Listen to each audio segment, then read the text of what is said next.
Today we're going to be making a beautiful rose arrangement. Your finished product will end up looking something like this, hopefully. What we'll be needing is a dozen roses, right here, some leather fern, or any kind of greenery of your choice, as well as some filler. We'll be using Baby's Breath Million Stars today. The first thing you want to do is fill your vase with water. This is a 9-inch vase. That's very appropriate for this 50-centimeter South American rose arrangement that we'll be doing. When you fill your vase with water, make sure you use flower food. There's usually instructions on the back, and it's really, really vital to the flowers. It really helps them last quite a bit longer than with just regular water. The first thing you're going to be doing with your leather fern is cleaning the stems. A lot of the times they come with residue from the plant on the stems, so you want to make sure you clean off as much of that as you can. And what I'll be using is a lacing technique. This will help hold the flowers in place. You just go around like you're making a bouquet, a hand-tied bouquet.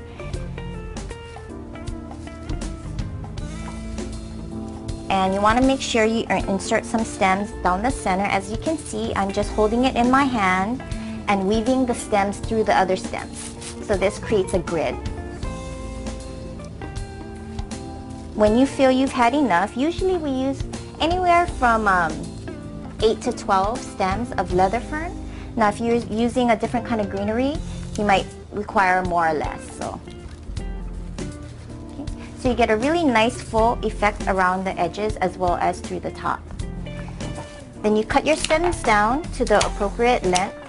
You don't want them floating around at the top.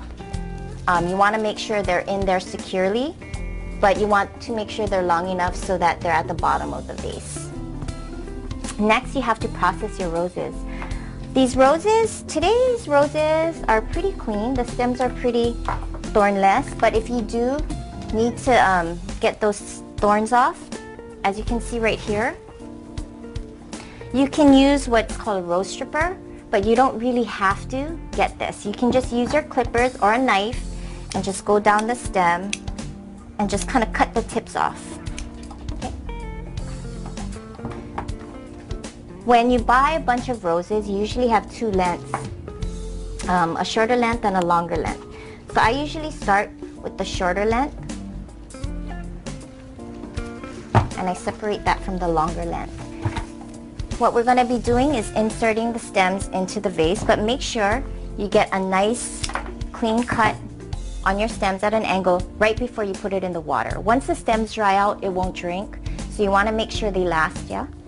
So you insert the flowers at an angle into the leather fern, and as you can see, it's very stable. That's because I created a really sturdy base here. So you just keep going around, stem by stem, making sure to cut the stems right before you insert it in the water. You want to cut off about ½ an inch. Okay. And then I go with the longer stem, and I usually select a really nice straight one for the center.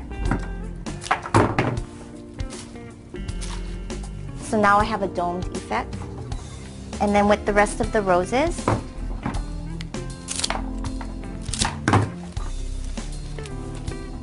it just goes around that.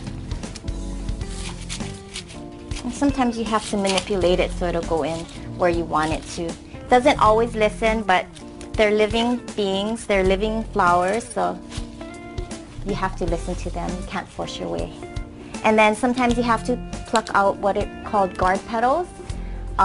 When you get your bunches of flowers, usually the roses, you would have to pluck off maybe 2 or 3 petals because those sometimes get damaged in transit. So next, you're going to insert your filler. Same thing, cut at an angle. And put it through between the flowers,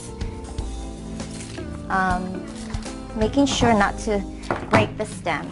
And the Million Stars are really good because they have really sturdy stems. Sometimes if you use the regular larger Baby's Breath, the stems are a little weaker, so it might be a little bit more difficult. Okay.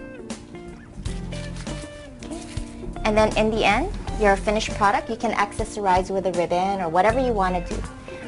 You can also use just greens. This one is with eucalyptus and leather fern, and it's very, very elegant.